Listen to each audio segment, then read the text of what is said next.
Здодевност. Тој ден на Јане му беа здодевни сите. И баба му, и дедо му, и татко му, и мајка му, а за сестра му и да не зборуваме. Им рече: на глава ми се качивте. Ја тресна вратата и излезе во дворот. Се дзури лево десно, не знае што да прави. Стогледува едно полжавче, го зема и седнува на клупата. По малку време полжавчето ги пушта рокчињата. Јане ке му ги допре со прст, тоа ги собира.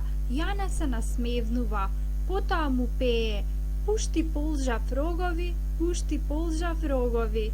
Така едно време, но не може да издржи и влегува внатре. Им го покажува полжавчето на другите. И тие се смеат подпевнувајки: пушти полжав рогови, пушти полжав рогови. Друг пат, кога му стануваат сите здодевни на Јане, тој пак излегува надвор.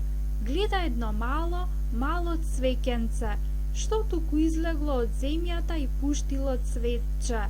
Уште поубаво ќе биде ако порасне, си мисли Јане. Зема празна чашка од јогурт, става во неа ровка земја.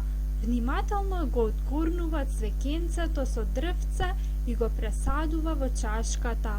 Го полева со вода и внатре го става на маса. Кој како ќе помине, го гледа и радосно извикува: ах, што убаво цвеќе! Чие е? На Јане, вели баба му. Ние сме му здодевни.